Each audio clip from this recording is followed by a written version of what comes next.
이상한 도둑 이야기는 언제 들어도 우리로 하여금 많은 생각을 하게 합니다. 한 이상한 도둑이 한밤중에 어느 한 백화점에 몰래 숨어 들어갔습니다. 이상한 도둑은 무엇을 훔치고자 함인지 백화점 지하 2층부터 지상 10원층까지 분주하게 상점 하나하나를 열어 모든 상품에 손을 대기 시작했습니다. 밤이 맞도록 상점마다 상품마다 손을 대던 도둑은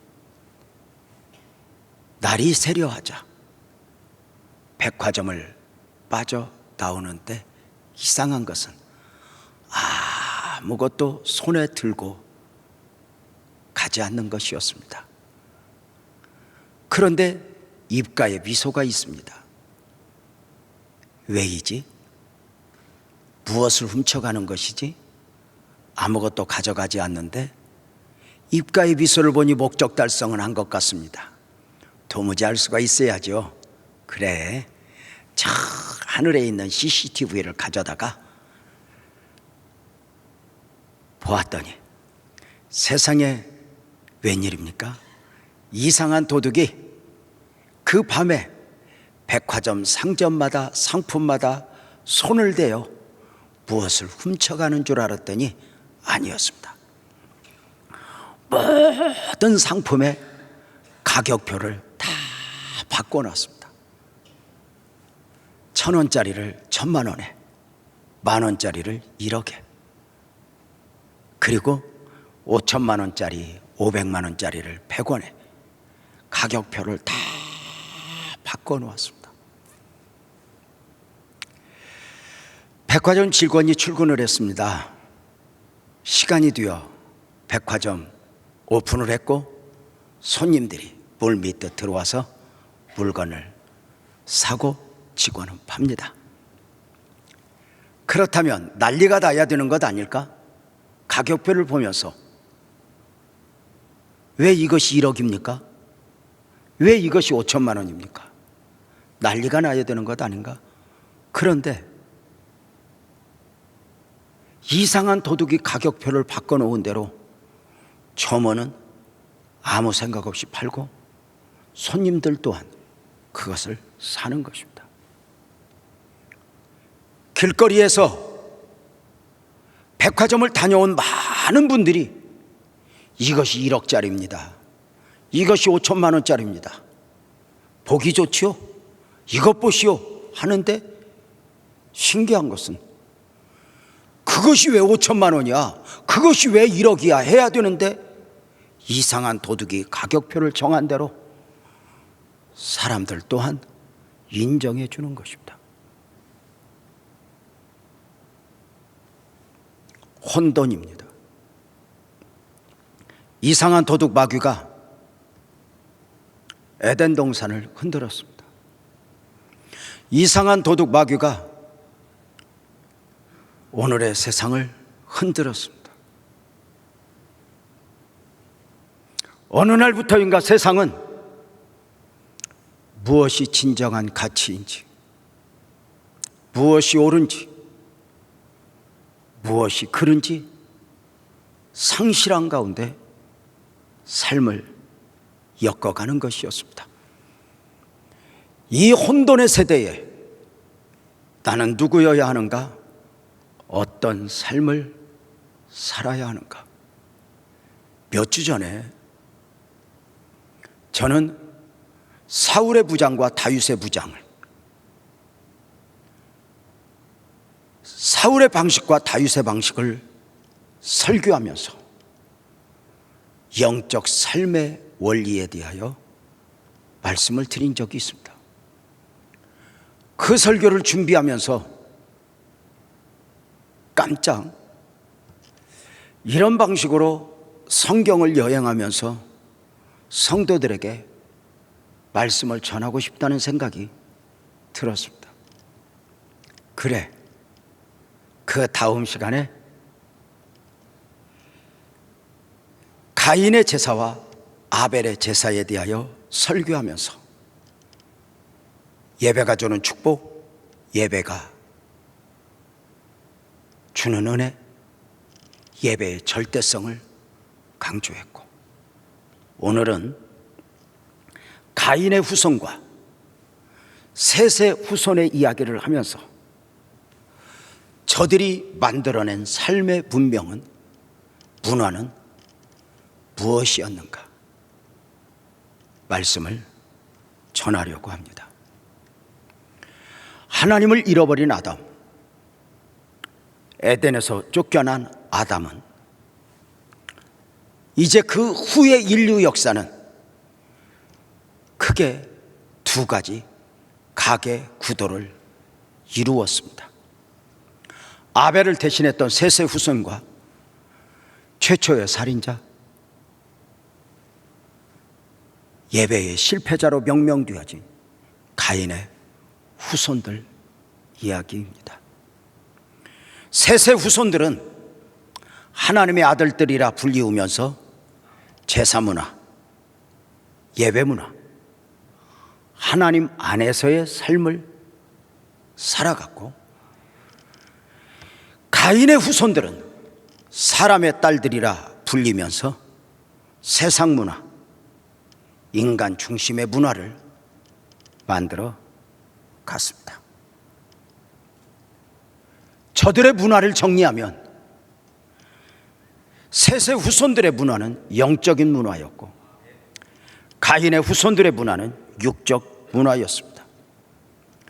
셋의 후손들의 문화는 보이지 않는 것을 추구하는 문화였고, 가인의 후손들의 문화는 보이는 것을 추구하는 문화였습니다. 셋의 후손들의 문화는 여인의 후손, 메시아를 기다리는 삶의 문화였고, 가인의 후손의 문화는 육적 만족, 육적 쾌락을 추구하는 문화였습니다. 그래 셋의 후손들의 문화는 오늘을 넘어 영원을 그리는 문화였고, 가인의 후손의 문화는 오늘을 추구하는 거기까지의 문화였습니다. 사람의 딸들이라 불리우는 가인의 후손들의 문화와 문명은 참으로 대단했습니다. 저들의 문화와 문명은 목축업의 조상이 되었고, 음악의 조상이 되었고, 그리고 철기 문화, 기계 문화의 조상이 되었습니다. 안타까운 것은 눈에 보이는 화려함과 더불어 육적 만족을, 육적 쾌락을 추구하는 저들은 어느 정도 그 풍성함 가운데 저들은 동성애가 있어지기 시작했고, 심지어 정상적 방법을 넘어 이제는 동물과의 혼음까지도 망설이지 않는 문화적 삶을 만들어 내었습니다. 가인의 후손들이 남긴 문화는 정말 대단했습니다. 인류의 업적으로 남길 만큼의 대단한 문화와 문명이었습니다. 그럼에도 가인의 후손들의 문화의 안타까움은 그 안에 하나님이 없는 문화였다는 것입니다.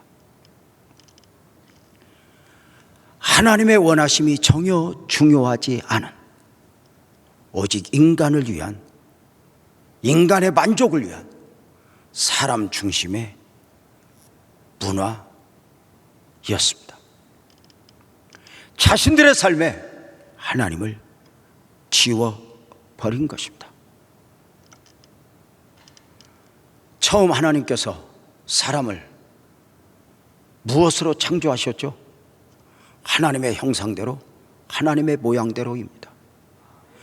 영이신 하나님이 생명이 되게 하사 영적 존재로 사람을 지으신 것입니다. 영이신 하나님이 영적 존재로 사람을 지으신 이유는 너와 내가 함께하자. 너는 나를 예배하고 나는 너희를 축복하리라. 처음부터 인간의 존재 가치는 오직 하나님 안에 있었습니다.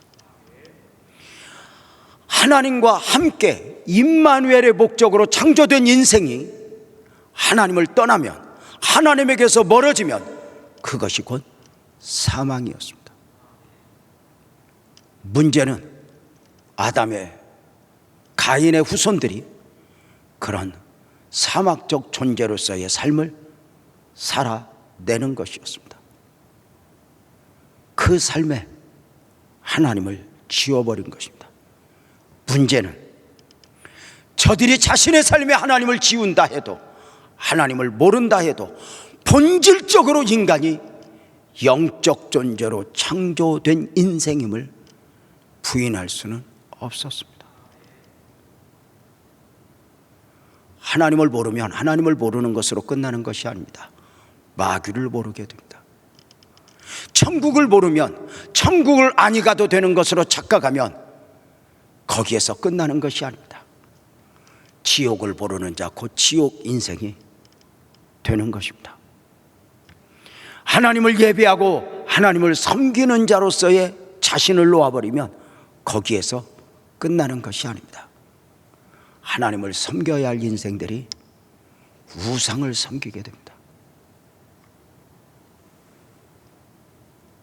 인류 역사는 하나님을 놓아버린 인생들이 우상을 어떻게 섬겼는가, 그 문화는, 문명은 세계 도처에 널려 있습니다. 여행을 다녀보셨습니까? 이집트를 보십시오. 그리스를 보십시오. 아니, 동남아시아만 다녀와도 마찬가지입니다. 저들의 신전, 저들의 우상을 섬기는 모습은 정말 화려하고 대단합니다.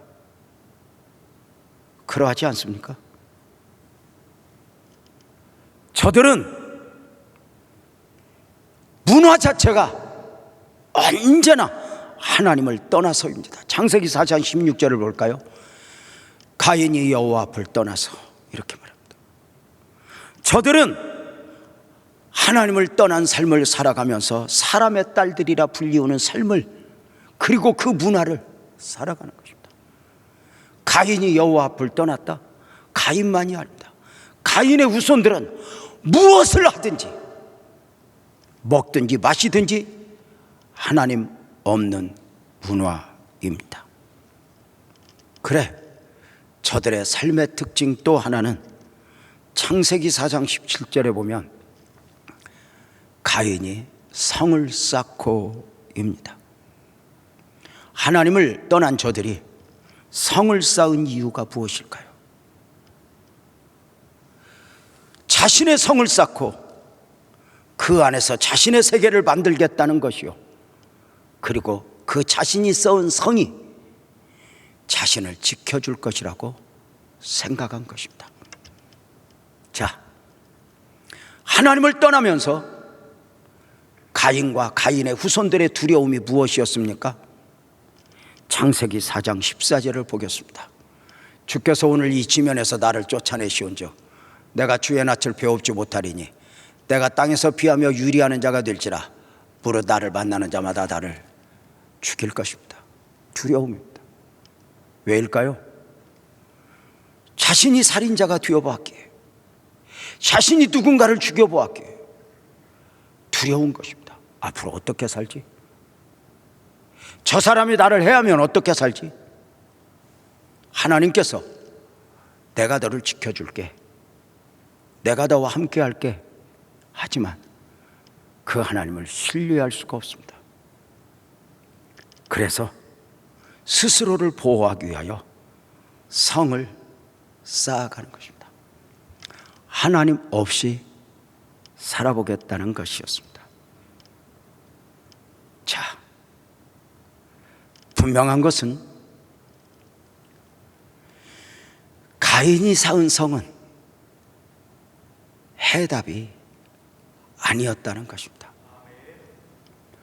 보기에는 화려하고 대단한 성을 쌓았지만 영적 시각으로 보면 보이는 것이 있습니다. 그 성을 어디에 쌓았는가? 창세기 4장 16절을 볼까요? 가인이 여호와 앞을 떠나서 에덴 동쪽 돛 땅에 거주하여 성을 쌓았습니다. 여기 돛 땅의 돛은 유리하다, 방황하다의 뜻을 가지고 있습니다. 가인이 정착하기 위한 도시, 그 안에 엄청난 성을 쌓아 이 성이 나를 지켜줄 거야, 나를 보호해 줄 거야 했지만 하나님의 시각 앞에서 저들의 성은, 저들의 삶은 유리하다, 방황하다 입니다.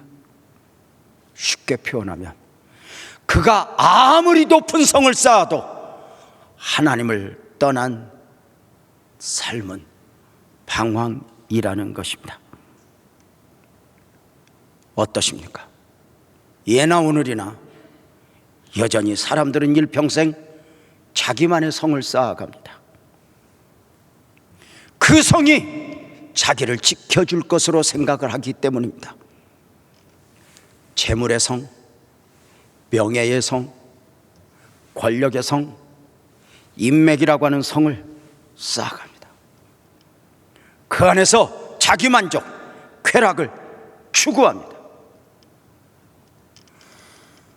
이렇게 자신만의 성을 높이 쌓으면 그 성이 자신들을 두려움에서 지켜주고 위험에서 지켜줄 것이라고 하는 생각입니다. 그렇습니다. 우리가 보기에도 성을 높이 쌓은 사람들을 보면 정말 대단하다 싶습니다. 그렇지 않아요? 어떠세요? 우리 일반 서민들이 보기에는 감히 상상하기도 힘들 만큼의 돈의 성을 쌓고 살아가는 사람들이 있습니다. 권력의 성읍을 쌓고 살아가는 사람들이 있습니다. 그러나 성도님들, 영화에서 보셨습니까? 높은 성을 쌓고 살아가는 사람들을 보면 그 성 안에서 평강이 있던가요? 그 안에 행복이 있던가요? 높은 성 안에 살아가는 사람들에게 온전한 가정이 있던가요?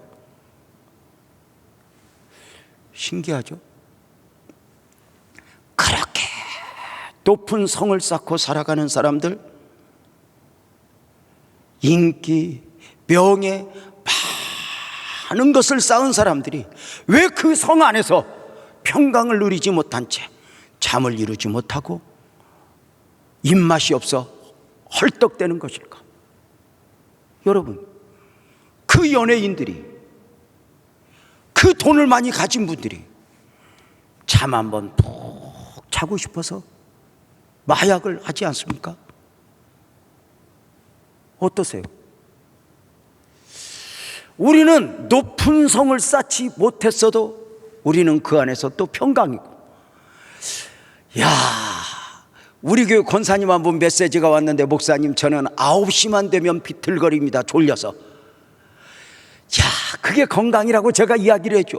여러분, 잠 잘 자는 게 얼마나 축복이고 은혜야. 우리는 자다가 예배 시간에도 자. 여러분 어떠세요?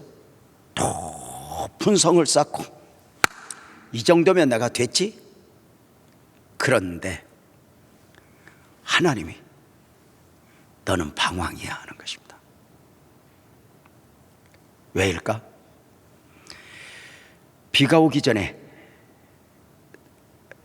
땅 위에 거미들의 분주함을 보셨습니까? 메뚜기, 죽은 메뚜기 하나 물고 수십 마리의 수백 마리의 거미들이 어디에 저장하고 싶은지 물고 갑니다.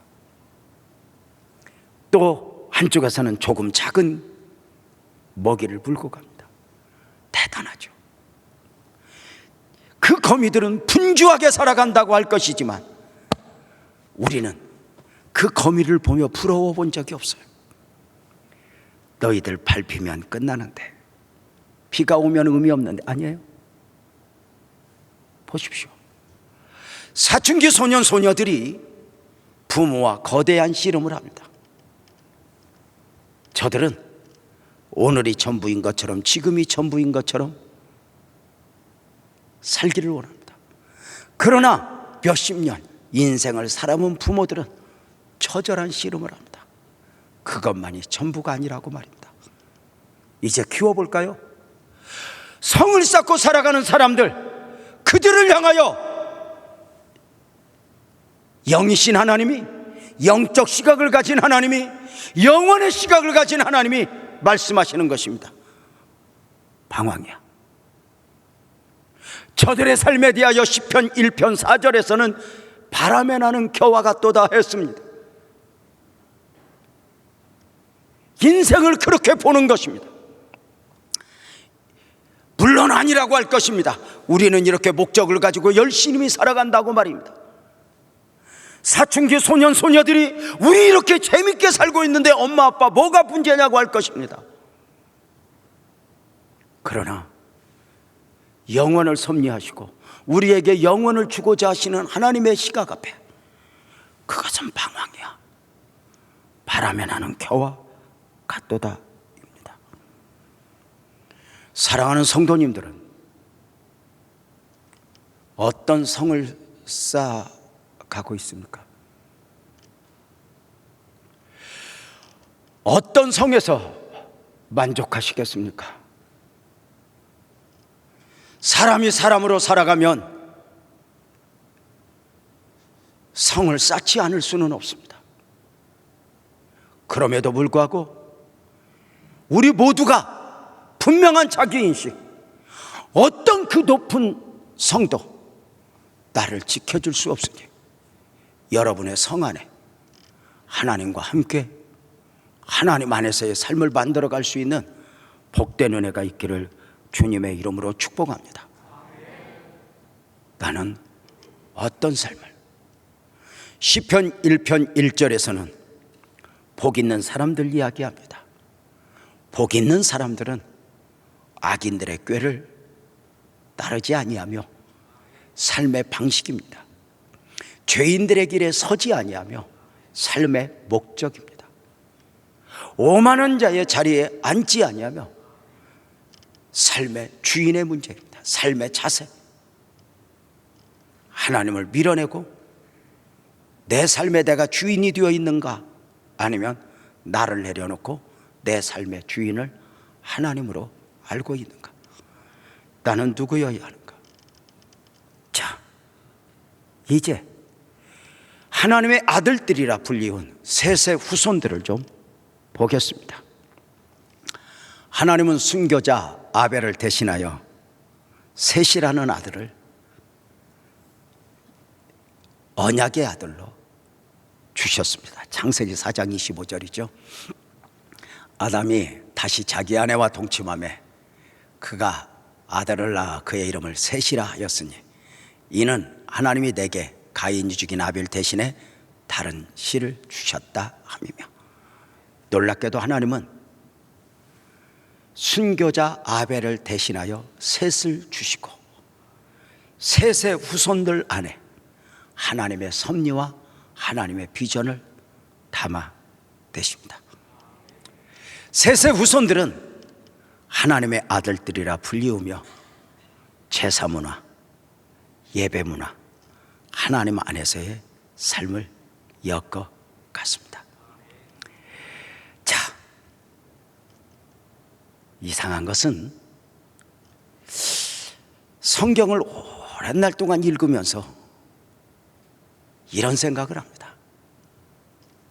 가인 후손들의 문화와 문명은 정말 인류의 업적으로 치부될 만큼 대단한데, 셋의 후손들의 문화와 문명은 그 어느 것 하나 기록되어 있는 것이 없다는 것입니다. 왜일까? 셋의 후손들은 문화와 문명이 없었던 것일까? 아니요. 아니요. 사람은 동물과 다르죠. 동물은요, 문화와 문명이 없어요. 본능적으로 창조된 동물은 하나님이 설계하신 본능 안에서의 삶을 엮어갑니다. 그래서 원숭이는 6천년 전의 원숭이나 지금 원숭이나 2000년 전의 원숭이나 삶의 방식이 똑같습니다. 나무 위에서 줄 타고. 그러하지 않아요? 바나나 하나 까서 먹으면 최고의 만족으로 하는 원숭이 삶을 살아갑니다. 6천년 전의 강아지, 2000년 전의 강아지, 지금의 강아지, 삶의 방식이 똑같습니다. 그죠? 삶의 방식이 똑같아요. 자, 사람은 아닙니다. 어제와 오늘이 다르고 오늘과 내일이 다릅니다. 끊임없이 하나님은 그렇게 창조하셨습니다. 아세요? 본능적으로 살아가는 동물은 자기를 꾸밀 필요가 없습니다. 있는 그대로 살아가면 됩니다. 동물이 세수하는 거 봤어요? 머리 빗는 거 봤어요? 뭐 털이 그렇게 긴 동물들이 뭐 털이 얽혔다는 적 봤어요? 사람은 가꾸고 꾸며야 됩니다. 옷도 입어야 됩니다. 하나님이 그렇게 창조하셨습니다. 여러분, 우리가 이렇게 가꾸고 꾸미니까 이만큼이지. 나는 어느 날 전날 파마하고 우리 아내가 자다가 화장실 갔다 오는 모습을 보고 기절할 뻔했습니다. 내가 다시는 아내보다 일찍 눈 안 뜨기로 작정을 했습니다. 웃기 위한 거 아니요. 사람은 끊임없이 자기를 가꾸고 돌보고 살피면서 발전하게 되었습니다. 그런데 왜 셋의 후손들의 문화와 문명은 기록되지 않았을까? 중요한 게 있습니다. 셋의 후손들의 문화와 문명이 없었던 것이 아니라 셋의 후손들의 삶에는 세상의 그 어떤 것보다, 아멘 합시다, 하나님이 중요했던 것입니다. 하나님 안에서가 진정한 삶의 가치였던 것입니다. 하나님 외에 나 자신의 삶의 자랑이 없었던 것입니다. 저들은 어떤 문명의 발달 앞에서도 하나님이 아니면 안 되는 사람들로 살았던 것입니다. 고린도전서 1장 18절은 그렇게 말했죠. 십자가의 도가 멸망하는 자들에게는 미련한 것이요 구원을 받는 우리에게는 하나님의 능력이라. 2000년 전에만이 아닙니다.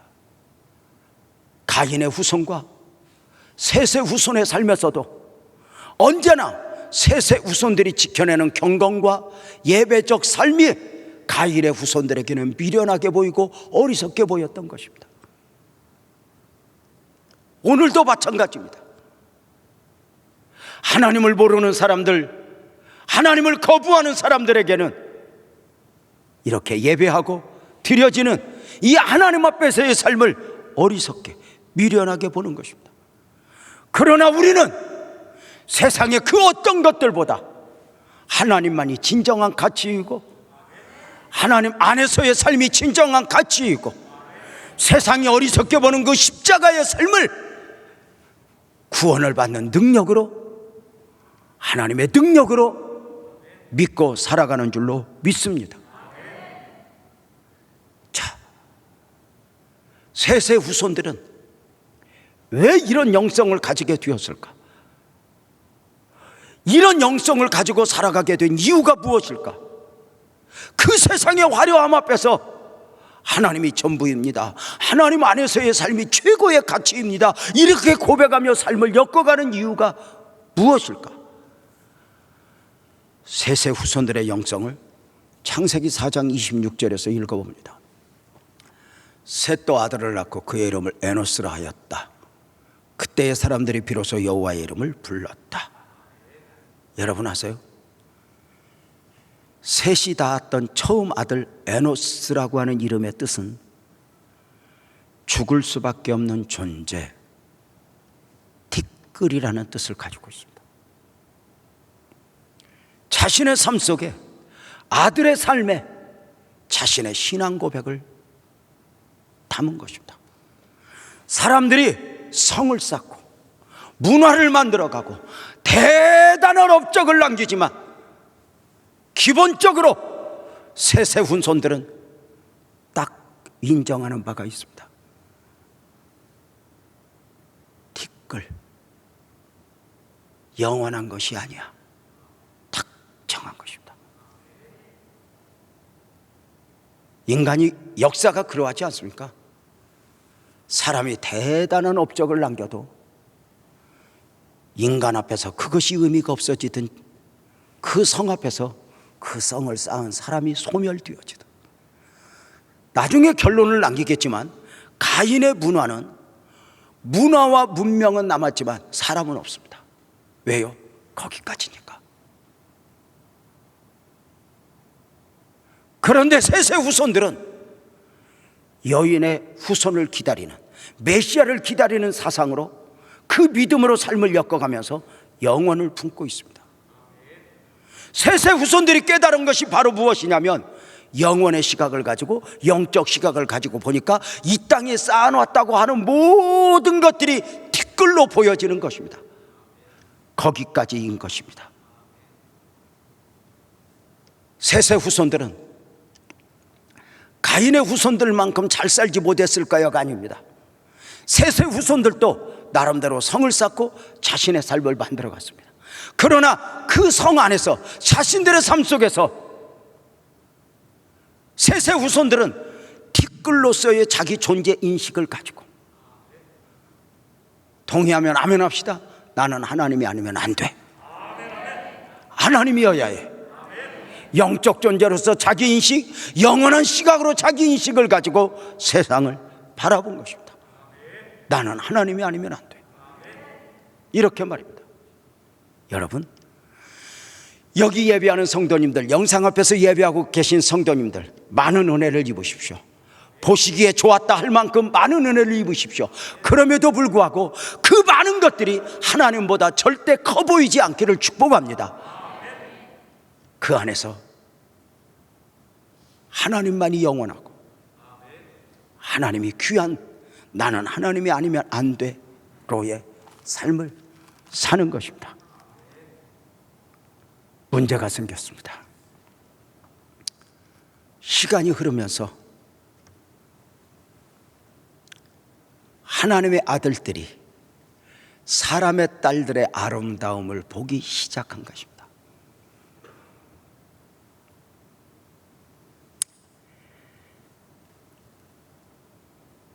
셋의 후손들이 그 믿음이 경건히 무너지기 시작했다는 것입니다. 하나님의 아들들이 사람의 딸들의 아름다움을 보고 끝난 것이 아니라 그 아름다움을 자신의 삶에 받아들이기 시작했습니다. 시간이 갈수록 하나님의 백성이 하나님의 백성이 아니게, 교회가 아니게 되니 바로 무너진 영적 가치관입니다. 셋의 후손들은 하나님의 안타까움입니다. 처음에는 아니었습니다. 셋의 후손들이 영적 존재로서 자기 인식을 가지고 영혼의 시각을 가지고 가인의 후손들을 볼 때는 불쌍히 여겼습니다. 안타깝게 여겼습니다.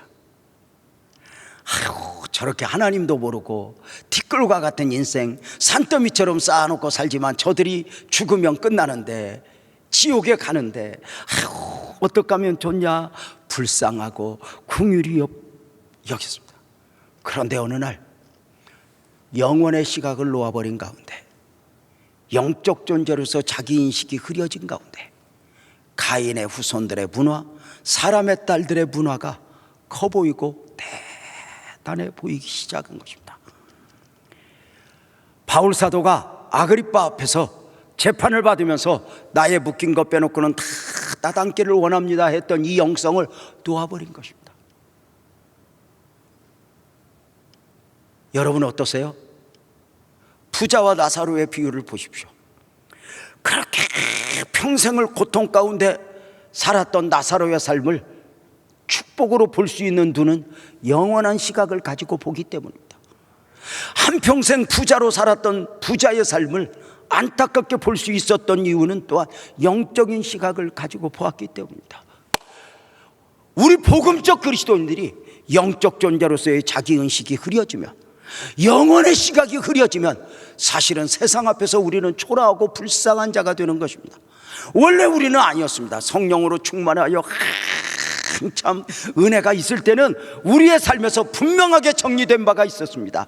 영혼을 추구하는 영적 존재로서의 삶이기 때문에 오늘 여기 예배하는 분 중에도 직접 이렇게 말씀하신 분도 있습니다. 내가 지금 직업을 가지고 살아가고 있는데 이 직업은 내 직업이 아니라고, 내 직업은 예수 잘 믿는 거고 저기 내 직업은 지금 부업이라고 이렇게 말씀하시면서 예수를 믿어야 돼, 그리고 세상에 속한 사람들을 다 불쌍히 여기는 마음을 가지고, 그래서 한때로는 하나님 안에서가 최고였고 하나님과 더불어 한 걸음 한 걸음 주와 같이 길 가는 것 즐거운 일 아닌가, 이걸 축복으로 알았고, 여러분 그래서 이 땅에서는 내가 조금 가난해도, 이 땅에서는 내가 좀 병들어도 주와 함께라면 나는 아무 문제가 없어. 왜?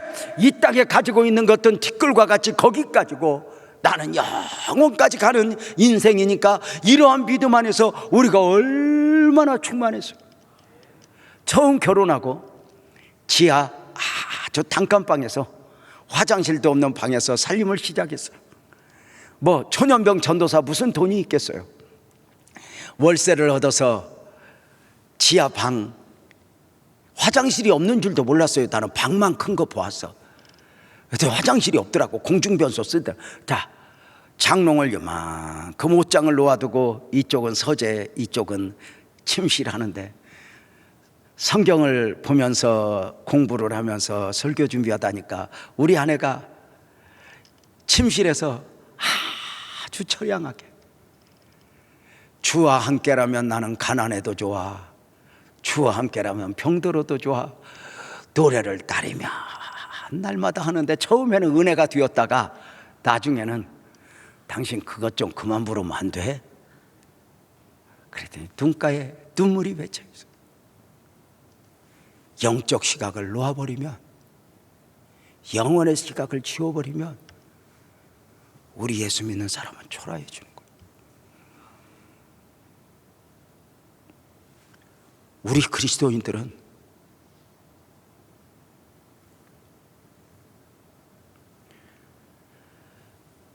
세상이 안 좋아 보이는 게 아니에요.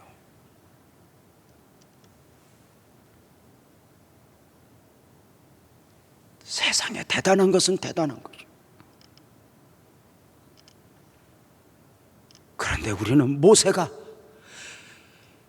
그리스도 안에서 그리스도와 함께를 애굽의 금은 모아보다 더 큰 걸로 여겼던 것처럼, 우리는 그렇게 영혼의 시각, 영적인 시각을 가지고 바라보니 이게 믿음 아니에요? 나의 묶인 것 말고는 다 따당기를 원합니다. 여러분 어떠세요? 여러분은 어떤 마음을 가지고 있어요? 우리 최운철 집사님한테 한번 여쭤볼까? 최운철 집사님 대답해 보세요.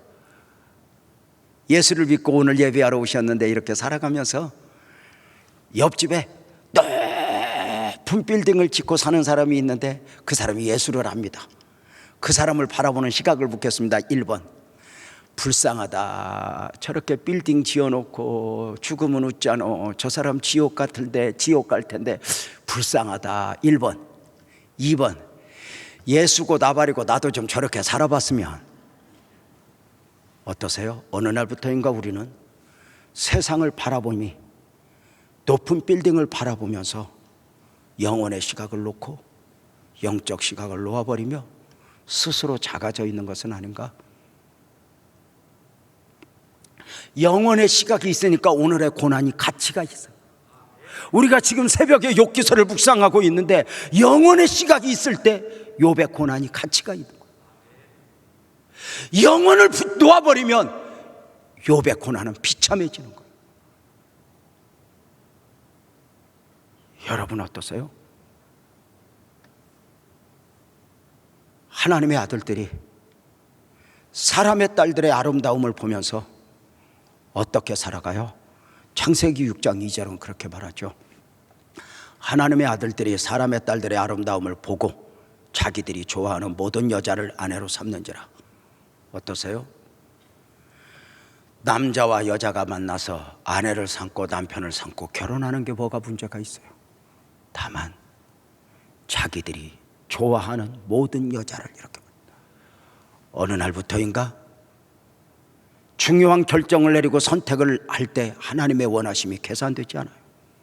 자기 소견에 오른 대로 내가 원하면 되었지. 이것이 가인의 후손이면 문제가 없어요. 그런데 하나님의 아들들이 무너지는 거예요.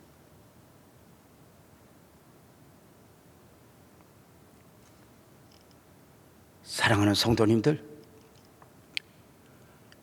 이 화려한 세상에서 믿음의 가치, 내가 예수를 믿는 이 믿음의 가치는 어디에서 보여져요?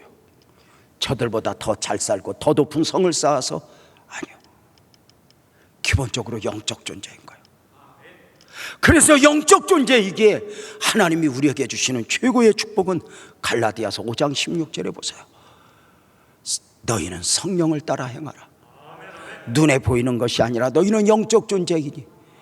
에베소서 5장 18절에는 술 취하지 말라. 이는 방탕한 것이니 오직 성령의 충만을 받아라. 세상에 취하지 말아라. 세상에 취하지 말아라. 너는 성령의 충만을 받아라. 오늘 우리 복음적 그리스도인들의 믿음의 가치, 신앙의 가치, 이 영적 자부심은 죄송하지만 저들보다 더 잘 사는 데 있지 않아요. 끊임없이 영원의 시각에 비추어서 오늘의 믿음이, 오늘의 신앙이 진정한 가치가 있는 게 아닐까. 구하라 주실 것이요 구하는 자에게 좋은 것을 주지 않겠느냐. 우리 하나님이 우리에게 주고자 하는 것 중에 가장 귀한 것은 성령 충만이라고 그랬는데 왜 성령 충만입니까? 아멘 합시다. 우리가 영적 존재이기 때문에 그래요.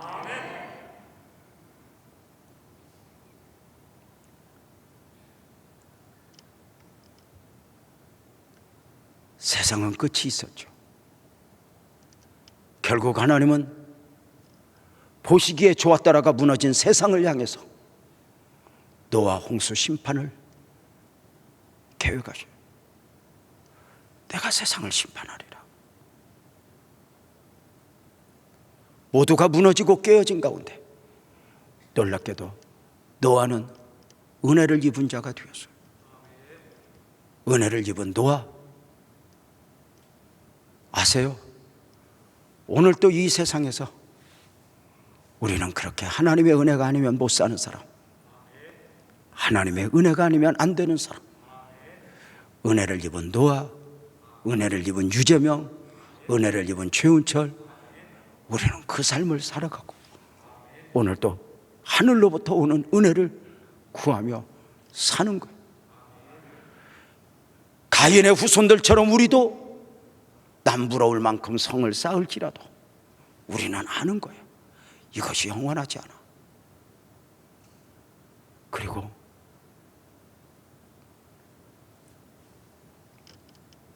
우리는 그 성 안에서도 이 성이 내게 주는 만족이 아니라 영적 존재로서 은혜 아니면 살아갈 수가 없네. 은혜 안에서 삶을 살아내야 하는 것 아닐까? 사랑하는 성도님들, 가인의 후손과 셋의 후손들 정리할까요? 가인의 후손은 육적 문화, 육을 만족시키는 문화였다면 셋의 후손은 영을 만족시키는 영적 문화였죠. 가인의 후손은 아무리 화려하고 대단해도 거기까지입니다. 그래서 문화와 문명은 남았지만 죄와 사망적 존재로서의 삶이었기 때문에 사람은 없습니다. 그러나 셋의 후손들은 영원을 섭리하는 그 안에서의 신앙적 삶을 살아가는 가운데 믿음을 지키며 그 화려한 세상 앞에서 나는 하나님의 자녀야, 하나님의 아들이야, 믿음을 지키며 삶을 만들어가니 문화와 문명은 보이지 않아도 사람은 남아 그 안에서 에녹이 보여지고 그 안에서 노아가 보여지고 이렇게 가다 보면 기다렸던 여인의 후손 예수 그리스도까지 보여지는 삶을 믿음으로 살아내는 것이 아닌가. 사랑하는 성도님들, 이 코로나 시대에 여러분 주의 이름으로 바라기는 세상이 무엇라 해도 영적 존재로서의 자기 인식을 놓아버리지 말고 영원한 시각을 가진 그 시각을 놓아버리지 말고 세상을 보면서 믿음을 지키고 나는 오늘 또 믿음으로 살 거야. 셋의 후손 안에서 나는 영적인 후손으로 살 거야. 저들은 거기까지지만 나는 영원을 소망하며 살 거야. 오늘 또 십자가의 은혜를 믿음과 하나님 안에서의 능력으로 보면서 믿음을 결단할 수 있는 복된 은혜가 우리 성도님들 안에 넘치기를 주님의 이름으로 축복합니다. 여러분 어떻게 살겠습니까? 우리 찬송으로 결단합시다. 우리 모두 자리에서 일어나서 우리가 걷는 이 길은 찬송합니다.